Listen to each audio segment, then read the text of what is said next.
আসসালামু আলাইকুম। সারা বাংলাদেশের যে যেখান থেকে শুনছেন আশা করি সবাই ভালো আছেন। অনেকেই আমার মতো একজন ক্ষুদ্র নাগরিকের কাছে প্রশ্ন রেখেছিলেন যে আপনি একটু খামারে যান। ঘটনা হচ্ছে খামারের যে খরচাপাতি এবং কষ্ট আছে, একটু খামারে যদি আপনি না যান তাহলে আপনি বুঝবেন না আসলে মূল ঘটনাটা কোথায়। এখন বাজারে ডিম যাইতেছে, ডিমের দাম কমে না কেন? এখন এই যে ডিমগুলা, হ্যাঁ, এখানে মুরগি দিতেছে, তারপর এখান থেকে প্যাকেটজাত হইয়া ক্যারেটের মধ্যে করে বাজারে যাইতেছে। এখন মূল বিষয় হচ্ছে তাদের সাথে আমি কথা বললাম, এই যে খাবারের এখানে আছে, এই খাবারটা যেটা 1400 টাকা ছিল, 1 বছর 1.5 বছরের ব্যবধানে এটা 2945 টাকা এমআরপি দেওয়া আছে। তাহলে 1400 টাকার খাবার কত দাঁড়াইলো? 3000 টাকা হইলো। এখন খাবারের দাম বেশি, বাচ্চার দাম বেশি, এবং তাদের এগুলোর যে ওষুধ আছে, এই ডিমগুলোতে ওষুধের দামও বেশি। তাহলে এখন এই ওষুধের দাম বেশি, খাবারের দাম বেশি, বাচ্চার দাম বেশি, তাদের বিদ্যুৎ বিল বেশি, সব খরচ যখন তাদের ডাবল হয়ে গেছে, তখন যে এই যে ডিমের দাম যে ওভার মানে ক্রস হয়েছে, এবং আপনার কি বলে বর্ডার ক্রস করছে, জনগণের চাহিদার বাইরে চলে গেছে, জনগণ পারছে না, তার একটা আমিষ, গরিবের আমিষ এই ডিমটা দিয়ে সে পারতেছে না।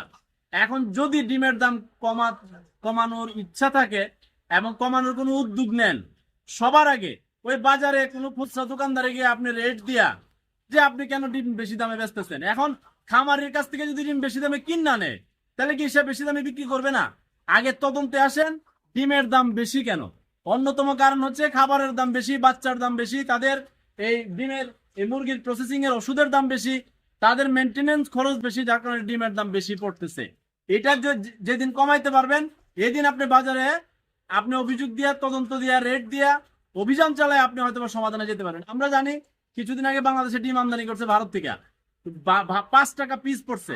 এটা একটা 5 টাকা পিস, তাহলে কত পড়ে? 20 টাকা হালি পড়ছে। পরে খরচপাতি গিয়া 60 টাকা পিস, 28 টাকা হালি ভারত থেকে পড়ছে। বাংলাদেশে যে ভারতে ডিমটা দিছে 5 টাকা পিস, তাহলে ভারতে লাভ করে দিছে। তখন ভারত থেকে একজন কমেন্ট করছে, আমাদের এখানে ভারতে যেই খাবারটা 1400 টাকা, এটা তোমাদের বাংলাদেশে 3200 টাকা, তাহলে তোমাদের ডিমের দাম তো বেশি পড়বে রে ভাই। এই জায়গাটায় আমরা আসেন, মূল জায়গাটাই। কারণ খামারিদের দুঃখ আছে, ব্যবসায়ী যারা আছে তাদেরও দুঃখ আছে, সর্বশেষ কিন্তু জনগণের দুঃখিত। অনেক খামারি বলছে তাদের জীবন শেষ। এখন একবারে মূল জায়গায় যেতে হবে। কারণ পলিথিন বাজারে এসে অভিযান দেন, এই পলিথিন কেন বিক্রি করো, পলিথিন কেন উৎপাদন করে, সেটা তো বড় বিষয় রে ভাই। বাচ্চার খাবার 3300, তাহলে বুঝেন আপনি, বাচ্চার খাবার 3300, এগুলোর খাবার বেশি, তাহলে আপনি করবেন না কি রে ভাই? এরা পারতেছে না।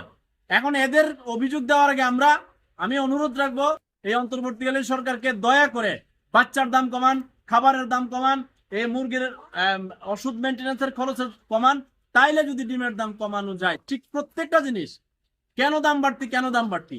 অন্যতম কারণ হচ্ছে খাবারের দাম কমাইতে হবে। বিদ্যুতের বাতি জ্বলছে, তো এইভাবে যেন জনগণের বাতিটা জ্বলে, না জ্বললে তো জীবন তামা হয়ে যেতেছে, মানুষের কষ্ট হইতেছে রে ভাই।